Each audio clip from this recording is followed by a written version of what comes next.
Go ahead, Ethan said, already tearing the paper in half. Make another reservation somewhere else. The sound was soft, almost delicate, but in the stillness of the marble lobby, it landed like a crack through glass.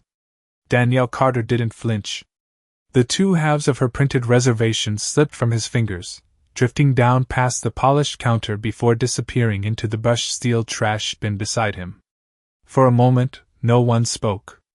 The chandelier light above shimmered against the cream-colored floors, reflecting in long, clean lines that stretched between them like a boundary she wasn't meant to cross. Danielle stood there, one hand resting lightly on the handle of her worn carry-on, the other still holding her phone, screen dimmed, unread messages stacking quietly in the corner.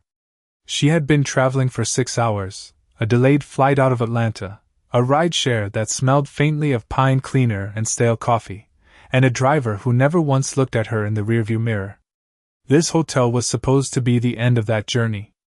5 minutes to a room, a shower, a moment to breathe before heading back out into the night. Instead, she found herself staring at a man who had already decided she didn't belong. Ethan Brooks straightened his tie, smoothing it down with a practiced motion, his reflection briefly catching in the glossy surface of the counter. His expression never changed. Professional. Controlled. Dismissive. Like I said, he added, voice lower now, quieter, but somehow sharper. We're fully booked.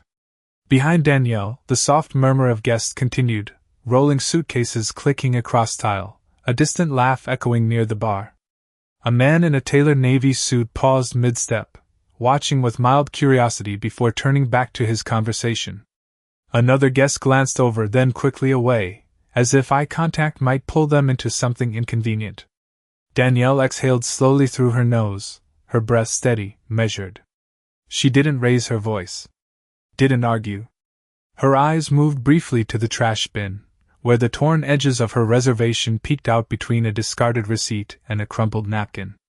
Then she looked back at Ethan. Can you check again? She asked, her tone even, almost gentle, like she was asking for a small correction, not confronting a deliberate choice. Ethan let out a short breath through his nose, something between a sigh and a quiet laugh. Ma'am, he said, leaning forward slightly, lowering his voice just enough that it wouldn't carry far beyond the counter. We have standards here.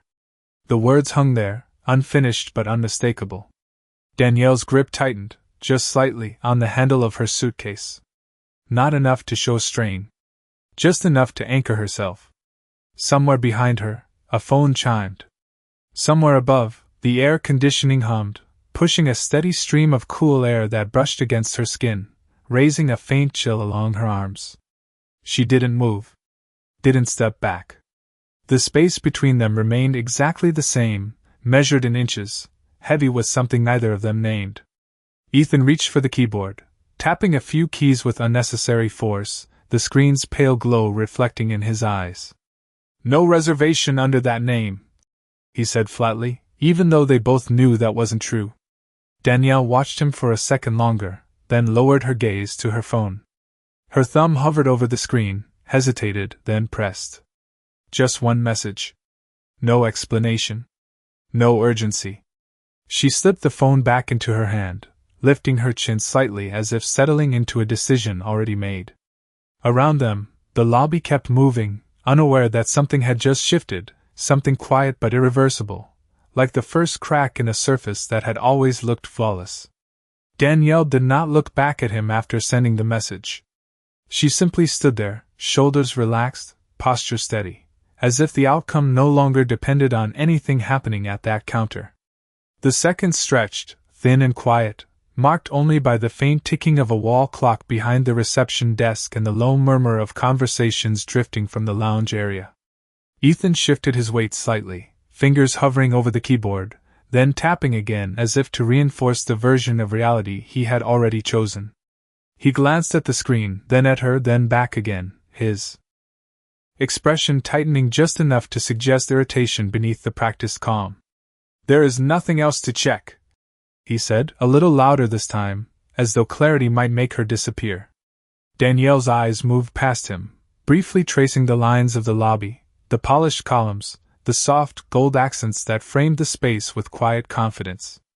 Everything about the place spoke of control, of order, of a standard carefully maintained. And yet, right here, something felt slightly off, like a note just barely out of tune. Behind her, the man in the navy suit had stopped walking altogether now, his attention fully drawn in, curiosity sharpening into interest. A couple near the seating area leaned closer together, their voices dropping as they watched from a distance that felt safe.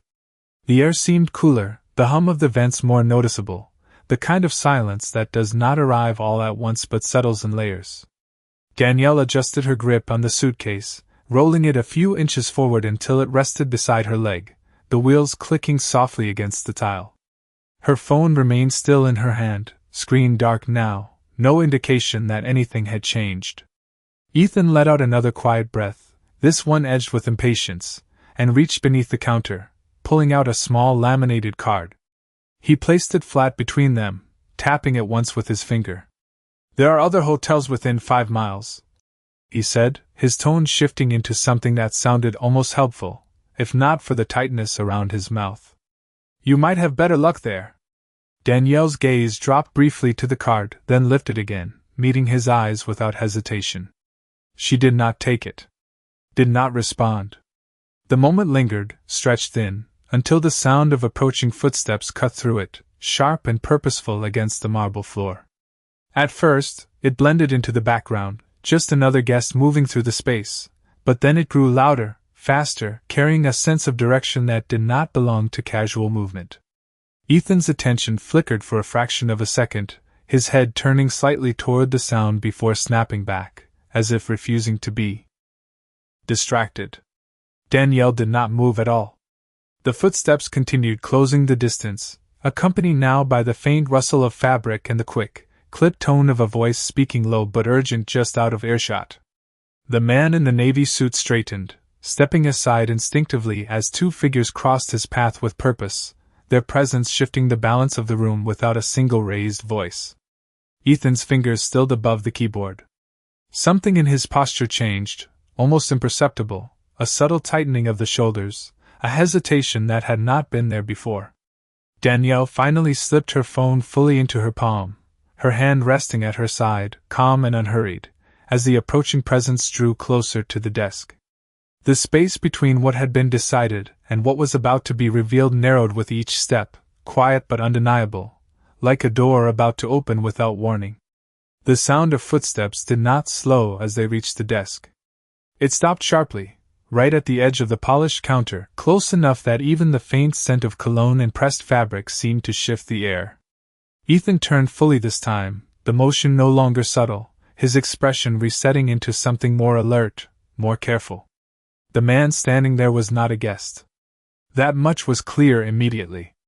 Late 40s, maybe early 50s, posture straight, suit tailored with the kind of precision that did not need a logo to prove its value. His eyes moved quickly, taking in the scene in a single sweep, the counter, Ethan, the untouched card, and finally Danielle. There was a pause, brief but heavy, like a calculation finishing in real time. "What is going on here?" the man asked, his voice controlled, not loud, but carrying enough weight that the nearby conversations thinned into silence without anyone being told to stop. Ethan straightened instinctively, his hand pulling back from the keyboard. "Sir, it is just a misunderstanding," he said, the confidence from moments ago now trimmed into something tighter, more measured. "This guest does not have a valid reservation in our system, and I was just explaining alternative options." The man did not respond. Immediately, his gaze shifted to the trash bin beside the desk, where the torn edges of paper still rested, visible between the metal rim and the shadow inside. Then he looked back at Danielle. The change was subtle, almost invisible to anyone not watching closely, but it was there, a flicker of recognition, or perhaps something deeper, something that did not belong to chance. Danielle met his eyes, her expression calm, unchanged, as if this moment had already played out in her mind long before it arrived. "Ma'am," the man said, his tone shifting, not softer, but different, deliberate. "Were you checked in?" Danielle shook her head once, slow and precise. "No," she said, her voice steady. He told me I did not have a reservation. The words settled into the space between them, simple, clear, leaving no room for interpretation. Ethan opened his mouth slightly, as if to add something, to correct, to regain control of the narrative, but the man raised a hand just enough to stop him without looking away from Danielle. The gesture was small, but it carried authority that did not need to be explained. "May I see your confirmation?" he asked. Danielle reached into her bag, retrieving her phone again, the screen lighting up softly as she tapped once and turned it toward him. The glow reflected faintly against his face as he leaned in, scanning the details. The reservation number. The date. The suite. Everything aligned exactly where it should have been. The silence deepened. Behind them, the man in the navy suit had taken another step closer, no longer pretending not to watch. The couple near the lounge had stopped speaking altogether. Even the distant clink of glasses from the bar seemed to fade, as if the entire lobby had decided, without agreement, to wait. The man straightened slowly, his expression no longer neutral. It was not anger. Not yet. But something had shifted, something that carried weight far beyond a simple mistake. He turned his head, just slightly this time, his eyes landing on Ethan with a focus that was impossible to ignore. Ethan felt it. The change. The pressure. His throat moved as he swallowed, his fingers curling slightly against the edge of the counter. "Sir, I can explain," he began, the words coming faster now, less controlled. "There must have been a system error, or maybe the booking did not process correctly. I was only trying to maintain what?" The man interrupted quietly, the question cutting through the explanation before it could fully form. Ethan stopped. The answer did not come. The space between them held for a second too long, stretching into something uncomfortable, something visible to everyone watching. Danielle remained still, her suitcase beside her, her phone back in her hand, her presence unchanged, grounded, steady. The man looked at her once more, then back at Ethan, and in that brief exchange, something unspoken passed between them, something that made the air feel heavier, like the moment just before a truth is no longer optional but inevitable. The question did not echo, but it stayed, pressing into the silence with a weight that made every second feel longer than it was. Ethan's mouth opened, then closed again, his rehearsed professionalism slipping just enough to expose something uncertain beneath it. His eyes flicked toward the screen, then toward the trash bin, then back to the man standing across from him, searching for an angle that no longer seemed to exist. "Maintain our standards," he said finally, the words thinner now, less certain than before. The man held his gaze for a moment, not reacting, not interrupting, simply letting the answer settle into the space where everyone could hear it. Then he nodded once, slowly, as if confirming something he had already suspected. "Standards," he repeated, almost to himself, before turning back to Danielle. The shift in his posture was immediate, subtle but unmistakable, like a door opening to a different room entirely. "Ma'am," he said, his tone now carrying a level of respect that had not been present before. "I apologize for the delay." Danielle did not respond right away. Her eyes remained steady, her expression composed, as if she were weighing something beyond the words themselves. The lobby lights reflected faintly along the edge of her phone, the soft glow catching in the polished floor beneath her feet. Around them, the stillness had deepened, no longer casual curiosity but focused attention. People were watching now, not just seeing, but waiting. Ethan shifted again, his hand gripping the edge of the counter a little tighter, the tension visible in the slight widening of his knuckles. "Sir, if I may," he began, his voice lower, more controlled, trying to regain footing. "There must have been a misunderstanding in how the reservation appeared in the system. I followed the protocol as it is written." The man turned his head just enough to look at him, and this time the pause that followed felt different. It was no longer neutral. It carried expectation. "Did you verify the confirmation number?" the man asked. Ethan hesitated. Just for a second. But it was enough. The silence that followed that hesitation stretched, thin and unmistakable, like a line drawn too clearly to ignore. "I checked the name," Ethan replied, the words coming slower now, measured, careful. And when it did not appear, I proceeded accordingly. The man's gaze did not leave him. So you did not verify the number? It was not a question. Ethan's throat moved again, his eyes dropping briefly before lifting back up. No, sir, he said, the admission quiet, controlled, but impossible to hide. The air shifted again, heavier this time, as if the entire lobby had leaned in just a fraction closer. Danielle's suitcase remained beside her, untouched, her posture unchanged, her presence steady in a way that contrasted sharply with the tightening space around the desk. The man exhaled slowly, not out of frustration, but out of recognition, as though a piece of a larger picture had just settled into place. He turned fully now, facing Danielle, and for the first time, there was something more than politeness in his expression. There was clarity. Your suite is ready, he said, his voice firm, deliberate, carrying just enough to reach the edges of the room. A ripple moved through the space, subtle but real, a shift in attention, in understanding. Ethan froze where he stood, the words landing harder than any raised voice could have. Danielle tilted her head slightly, just enough to acknowledge the statement, her eyes remaining calm, unreadable. The man continued, We have been expecting you. The sentence hung in the air, simple, direct, but layered with something that had not yet been fully revealed. Ethan's grip loosened from the counter, his hand pulling back slowly, as if distance might somehow soften the moment. It did not. Nothing in the room softened.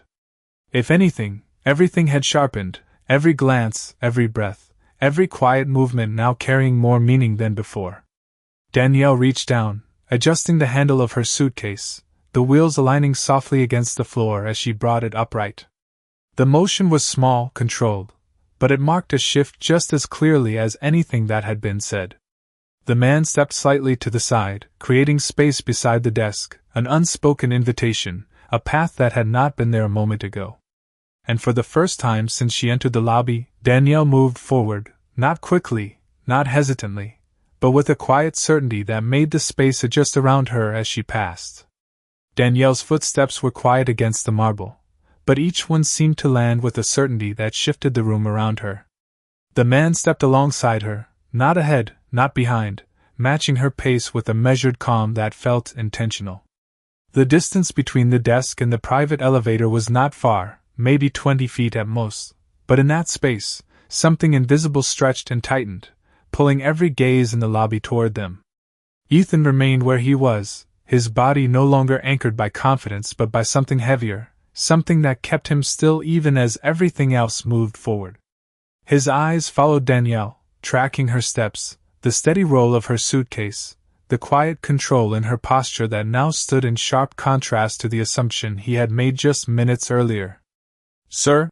He called out suddenly, the word catching slightly at the edge, not loud, but urgent enough to interrupt the flow of the moment. The man stopped. Danielle did not. She continued forward one more step before pausing, her hand resting lightly on the handle of her suitcase, her gaze directed toward the elevator doors. Ahead. The man turned back toward the desk, his expression composed but no longer neutral. Ethan swallowed, stepping out from behind the counter now, his movements less precise than before, as if the space he had controlled moments ago no longer belonged to him. If there has been any inconvenience, Ethan began, choosing his words carefully, I would like to correct it immediately. I can arrange the suite personally and ensure everything meets our highest standards. The phrase echoed slightly, the same word returning, but this time stripped of its earlier certainty. The man did not respond right away. He looked at Ethan, then briefly toward the trash bin, then back again, as if allowing the full picture to settle into place before speaking.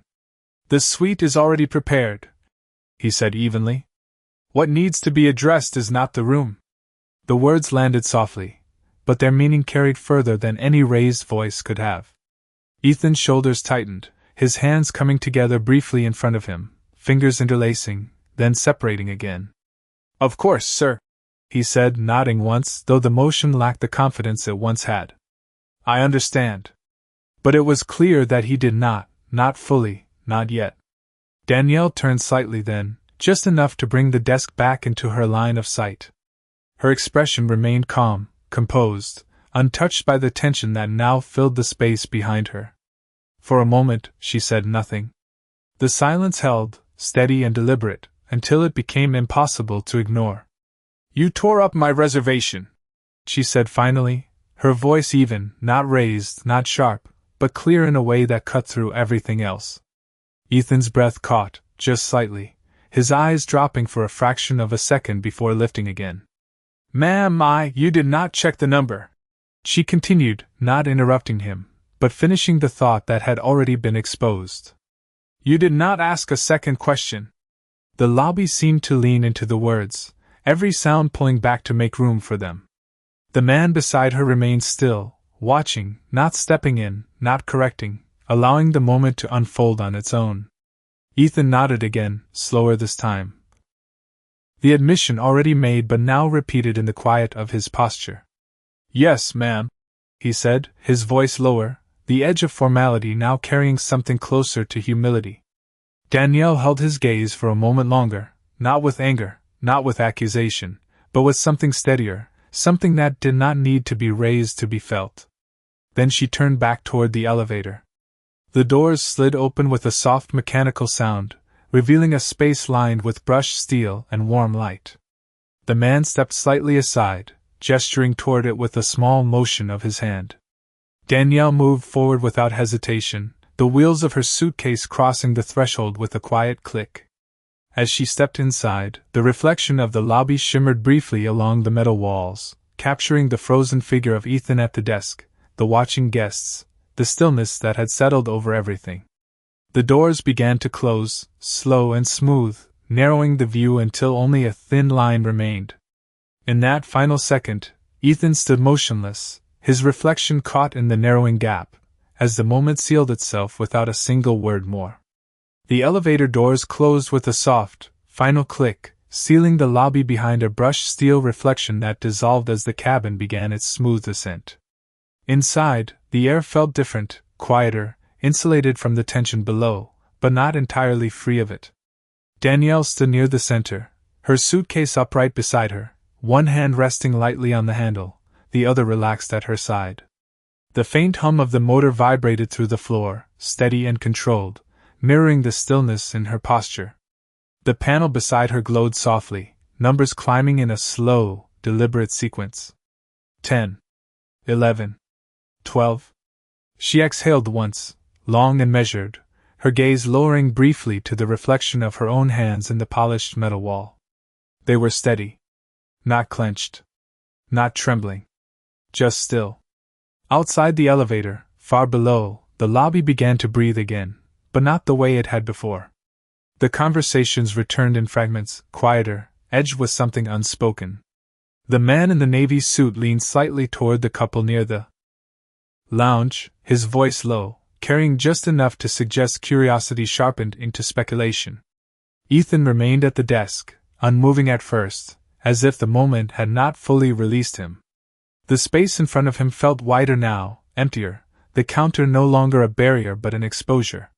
His eyes drifted toward the trash bin again, toward the torn edges of paper that had started everything, and for a brief second, he looked like he might reach for it. He did not. Instead, he straightened slowly, adjusting his tie again, but the motion lacked the precision it once carried. The man who had intervened remained where he was for a moment longer, watching the elevator doors even after they had closed, as if tracking something beyond sight. Then he turned, his attention settling fully on Ethan. "Come with me," he said, not raising his voice, not adding emphasis, but leaving no room for interpretation. Ethan nodded immediately, stepping out from behind the desk, his movements careful now, deliberate in a different way. He followed a few steps behind as they moved across the lobby, past the same polished floors, the same watching eyes, but the distance felt different, heavier, like every step carried the weight of what had already happened. The doors to a private office near the back of the lobby opened with a soft push, revealing a space lined with dark wood and muted lighting. The man stepped inside first, then turned slightly, waiting. Ethan entered, the door closing behind him with a quiet click that echoed more than it should have. For a moment, neither of them spoke. The silence inside the room was thicker, contained, without the distraction of movement or sound. The man walked to the desk, placing both hands lightly on its surface, his gaze steady. Ethan stood a few feet away, hands at his sides, posture straight but no longer confident, more like someone holding still to avoid making things worse. "Do you know who that was?" the man asked finally. Ethan hesitated. The question hung there, simple, direct, but loaded in a way that made the answer feel dangerous. "I guess," Ethan said carefully, though even as he spoke, the word felt insufficient. The man held his gaze for a second longer, then shook his head once, slowly. "No," he said. "Not just a guest." The words settled into the room, quiet but absolute. Ethan felt the shift before the explanation even came, something tightening in his chest, something that made the edges of the situation suddenly sharper, clearer, more irreversible. The man straightened, his expression no longer neutral, no longer measured in the same way. "That was Danielle Carter," he continued, each word precise, deliberate. "And as of 3 weeks ago, she is the owner of this hotel." The silence that followed did not stretch. It dropped, heavy and immediate, like something falling into place all at once. Ethan did not move, did not speak. For a brief second, the room seemed smaller, the air thinner, the weight of the words pressing inward from every direction. Somewhere, faintly, the elevator chimed again in the distance, marking an arrival that had already changed everything. The words did not echo, but they did not need to. They settled into Ethan's chest with a weight that made it harder to breathe, harder to think, harder to hold on to anything that had felt certain just minutes ago. Owner. The word did not feel real at first. It hovered somewhere just out of reach, like something he could still reinterpret if he moved fast enough, if he found the right explanation, the right angle. But nothing came. His mind ran through the last 10 minutes in sharp, disjointed flashes. The paper tearing. The quiet dismissal. The phrase he had chosen so carefully, believing it protected something. Standards. Now it sounded different. Hollow. Exposed. 3 weeks. Ethan repeated under his breath, not as a question, but as if saying it might somehow make it smaller. The man across from him did not respond immediately. He simply watched, allowing the silence to do what it needed to do. Ethan's hands shifted slightly at his sides, fingers tightening, then loosening again, searching for somewhere to settle. "I did not know," Ethan said finally, the words coming slower now, stripped of the confidence they once carried. It was not a defense. It was not even an excuse. Just a statement that felt insufficient the moment it left his mouth. The man nodded once, acknowledging the truth of it without softening its impact. "No," he said calmly. "You did not." The room remained still, the muted lighting casting long shadows along the edges of the desk, outlining the space between them with quiet precision. "But that is not the problem," the man continued, his voice steady, controlled, but no longer distant. Ethan looked up, his eyes meeting the man's, something uncertain flickering there, something that had not been present before. "Then what is?" he asked, the question low, careful, as if stepping onto ground that might not hold. The man took a breath, not out of frustration, but as if choosing his words with intention. "You decided who belonged here before you verified anything," he said. Each word landed clean, direct, without force but impossible to ignore. "You saw a name, a face, and you made a conclusion. Everything that followed came from that." Ethan felt it then, not just the mistake, but the shape of it, the way it had formed before he even realized he was making it. His gaze dropped briefly, the image of Danielle standing at the desk replaying in his mind, not as it had felt in the moment, but as it had actually been. Calm. Certain. Unmoved. "I was following procedure," Ethan said quietly, though even as he spoke, the words felt thinner than before, like something already breaking apart. The man shook his head slightly, not dismissing him, but clarifying. "Procedure does not tell you to stop thinking," he replied. "It does not tell you to ignore what is in front of you. The silence that followed was heavier than before, not because of what had been said, but because there was nothing left to fill it. Ethan stood there, the weight of it settling in, deeper now, clearer, more complete. Outside the office, the faint sounds of the lobby returned, distant, almost irrelevant, like they belonged to a different space entirely. Inside, the air felt still, contained, every second stretching just enough to make the moment unavoidable. Ethan lifted his head again, slower this time, his posture no longer defensive, no longer searching for ground to stand on, but simply holding where he was. "What happens now?" he asked, the question quiet, not out of fear, but out of recognition that something had already shifted beyond his control.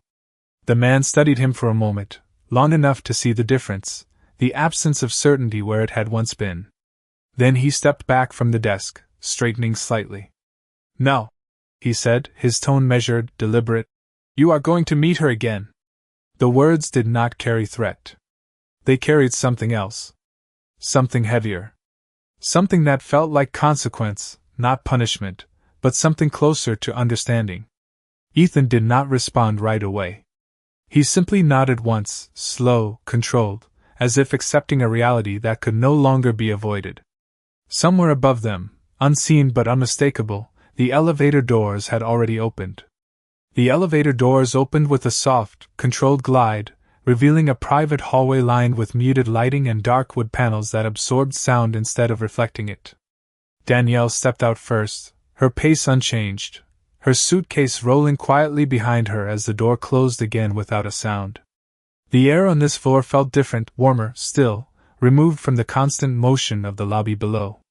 She moved down the hallway without hesitation, as if she already knew the path, her reflection briefly appearing in the glass panels along the wall before fading again with each step. At the end of the corridor, a set of double doors stood slightly ajar, light spilling through the narrow opening in a soft, steady glow. Danielle reached the doors and paused for just a fraction of a second, her hand resting lightly against the edge before she pushed them open and stepped inside.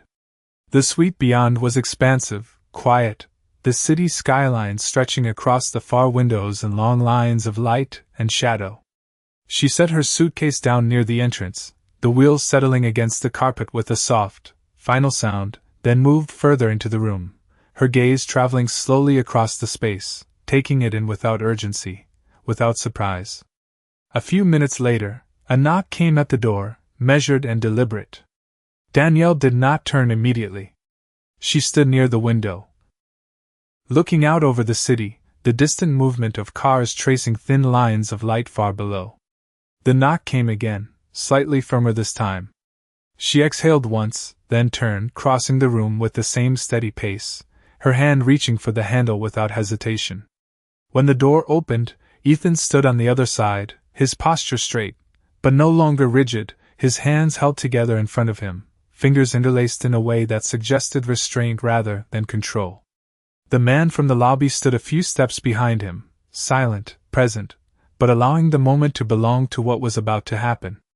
Ethan met Danielle's eyes, and for a brief second, the words he had prepared seemed to falter, not disappearing, but rearranging themselves into something simpler, something more honest.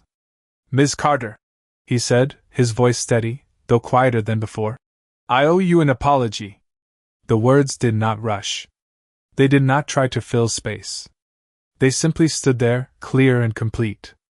Danielle watched him, her expression unchanged, her gaze steady, giving him no signal, no direction, only space to continue. Ethan took a breath, slower this time, grounding himself before speaking again. "I made a decision without verifying the facts," he said. "I assumed something that I had no right to assume. And because of that, I treated you in a way that does not reflect what this place should stand for." The hallway behind him remained silent, the air still, every word landing without distraction. Danielle did not interrupt. She did not react outwardly. She simply listened. Ethan's hands shifted slightly, then stilled again, his posture no longer trying to present authority, but something closer to accountability. "I cannot change what already happened," he continued, "but I understand it now.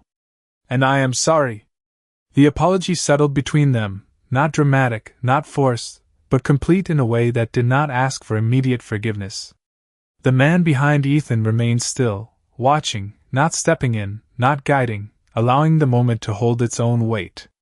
Danielle's gaze remained on Ethan for a few seconds longer, long enough for the silence to deepen again, long enough for the words to fully settle. Then she nodded once, a small, controlled motion, not dismissive, not accepting everything, but acknowledging that something had been said, something had been understood. Her hand remained on the door, steady, the space between them unchanged but no longer uncertain. And in that quiet exchange, the distance between what had happened and what came next narrowed, not erased, but shifted into something that could not be ignored again. Danielle held the door for a moment longer, her hand steady against the cool metal handle, her eyes still on Ethan as the silence stretched just enough to settle everything that had been said. Then, without a word, she stepped back slightly, creating space between them, not inviting him in, but not closing the door either. The gesture was small, controlled, but it carried meaning. Ethan understood it. He did not move forward. He did not assume. He simply nodded once, a quiet acknowledgement, then stepped back, allowing the distance to remain.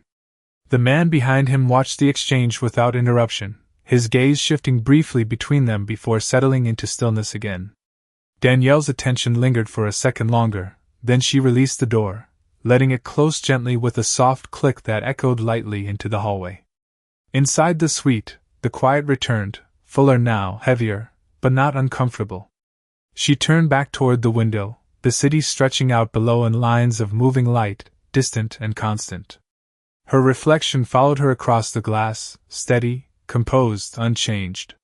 Behind the door, Ethan stood in the hallway, his hands lowering slowly to his sides, the tension in his shoulders easing just slightly, replaced by something quieter, something more grounded. He exhaled, long and controlled, as if releasing a weight he had only just begun to understand. The man beside him took a step forward, then paused, giving Ethan a moment before speaking.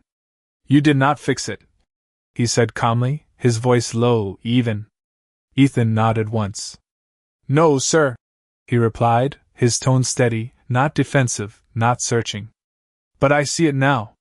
The man studied him for a moment, then gave a slight nod, not approval, not dismissal, but recognition. "That is where it starts," he said. The hallway remained quiet, the soft lighting casting long shadows along the floor as they turned and began walking back toward the elevator.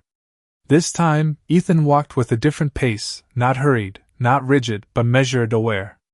The elevator doors opened, and they stepped inside, the mirrored walls reflecting them back in still, silent duplicates.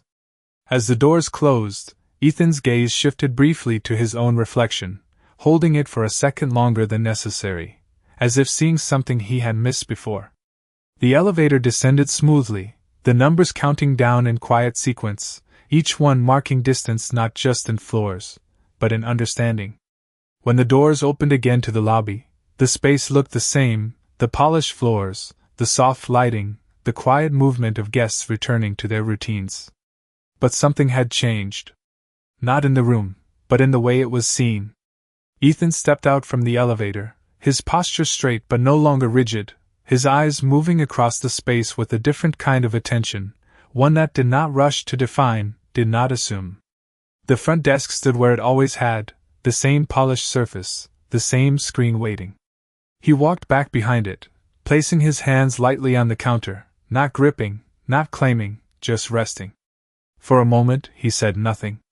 Then he reached down, opened the trash bin, and carefully lifted the torn pieces of paper, smoothing them out as best he could against the surface. The edges did not align perfectly, but they held together enough to be seen for what they were. He set them aside, not hidden, not discarded again. Around him, the lobby continued, unaware of the quiet shift that had taken place. Somewhere above, behind glass and light, Danielle stood looking out at the city, the reflection of the room behind her blending into the skyline beyond. No announcement had been made. No correction spoken aloud. But something had settled, something quiet and firm, like a line drawn not in sound, but in understanding. And in that stillness, the space between who someone appears to be and who they truly are no longer felt like a gap to be judged, but a distance to be respected.